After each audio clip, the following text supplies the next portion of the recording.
दोस्तों, आप जानते हो दुनिया कैसे बनी? दुनिया में जो इंसानी शक्ल है वो कैसे आई?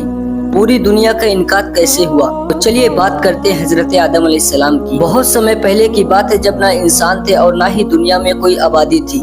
सिर्फ अल्लाह ताला था और उनकी बनाई हुई मखलूक और फरिश्ते और जिन्नात थे। एक दिन अल्लाह ताला ने फरिश्तों से फरमाया, अये फरिश्तों, मैं जमीन में एक खलीफा बनाने वाला हूँ। यह सुनकर फरिश्ते हैरान हो गए। उन्होंने अदब से पूछा, अये अल्लाह, क्या आप ऐसे को बनाएंगे जो जमीन में फसाद करेगा, खून बहाएगा, जबकि हम आपकी तस्बीह और हम्द करते हैं? अल्लाह ताला ने फरमाया, मैं वह जानता हूँ जो तुम नहीं जानते। फिर अल्लाह ताला ने फरिश्तों को हुक्म दिया, ए फरिश्तों, जमीन में जाओ और वहाँ की मिट्टी लेके आओ। उस मिट्टी से अल्लाह ताला ने हजरत आदम अलैहिस्सलाम का जिस्म बनाया। वह मिट्टी अलग अलग जगहों की थी, इसलिए इंसानों के रंग अलग अलग हुए, कोई गोरा, कोई सांवला, कोई काला। जब आदम अलैहिस्सलाम का जिस्म तैयार हो गया तो वह कुछ समय तक ऐसे ही पड़ा रहा। फिर अल्लाह ताला ने उसमें रूह फूंक दी।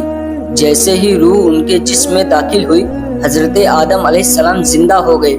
जैसे ही उन्होंने आंखें खोली, उन्होंने कहा, अल्हम्दुलिल्लाह, या अल्लाह तेरा शुक्र है। तब अल्लाह ने फरमाया, ऐ आदम, अल्लाह तुम पर रहमत करे। अल्लाह ताला ने आदम अलैहिस्सलाम को एक खास नेमत दी जिसका नाम है इल्म। अल्लाह ने उन्हें हर चीज के नाम सिखा दिए। फिर फरिश्तों से पूछा, अगर तुम सच्चे हो तो इन चीजों के नाम बताओ। फरिश्ते बोले, ए अल्लाह, हमें तो वही इल्म है जो आपने हमें सिखाया है। जब आदम अलैहिस्सलाम ने सब चीजों के नाम बता दिए, इससे साबित हो गया कि इंसान को इल्म की वजह से खास मकाम दिया गया है। फिर अल्लाह ताला ने फरिश्तों को हुक्म दिया, आदम को सजदा करो। सभी फरिश्तों ने अल्लाह के हुक्म से आदम अलैहिस्सलाम को सजदा किया, लेकिन एक ने सजदा नहीं किया, वह था इब्लीस, शैतान। अल्लाह ने पूछा, तूने सजदा क्यों नहीं किया? इब्लीस ने घमंड से कहा, मैं आग से बना हूँ और ये मिट्टी से बने हैं, इसलिए मैं इनसे बेहतर हूँ। उसका यह घमंड अल्लाह को बिल्कुल पसंद नहीं आया। अल्लाह ताला ने फरमाया, निकल जा यहाँ से, तू रुसवा और लानत का हकदार है। इस तरह इब्लीस जन्नत से निकाल दिया गया। अल्लाह ताला ने हजरत आदम अलैहिस्सलाम को जन्नत में रखा, लेकिन इंसान अकेला था, इसलिए अल्लाह ताला ने हजरत हव्वा अलैहिस्सलाम को पैदा किया ताकि आदम अलैहिस्सलाम को एक साथी मिल सके। अब दोनों जन्नत में खुशी खुशी रहने लगे।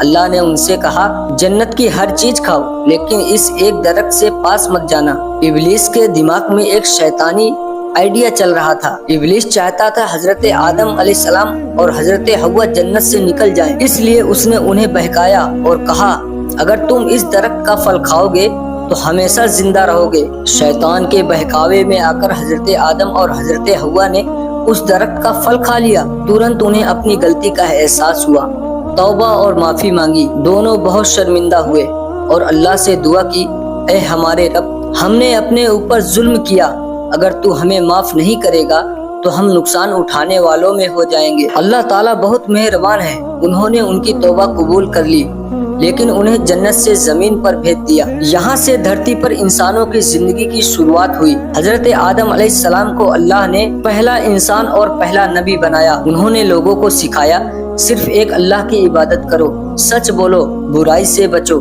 और इसी तरह धीरे धीरे पूरी दुनिया में इंसानियत फैल गई। इस कहानी से हमें कई बड़ी बातें सीखने को मिलती हैं। इंसान को घमंड नहीं करना चाहिए, इल्म इंसान को ऊंचा बनाता है। शैतान हमेशा इंसान को बहकाने की कोशिश करता है। अगर इंसान गलती कर ले तो सच्चे दिल से तौबा करे, अल्लाह जरूर माफ करेगा। वीडियो आपको पसंद आई तो वीडियो को लाइक करें, कमेंट करें, चैनल को सब्सक्राइब करें और दोस्तों के पास ज्यादा से ज्यादा शेयर करें।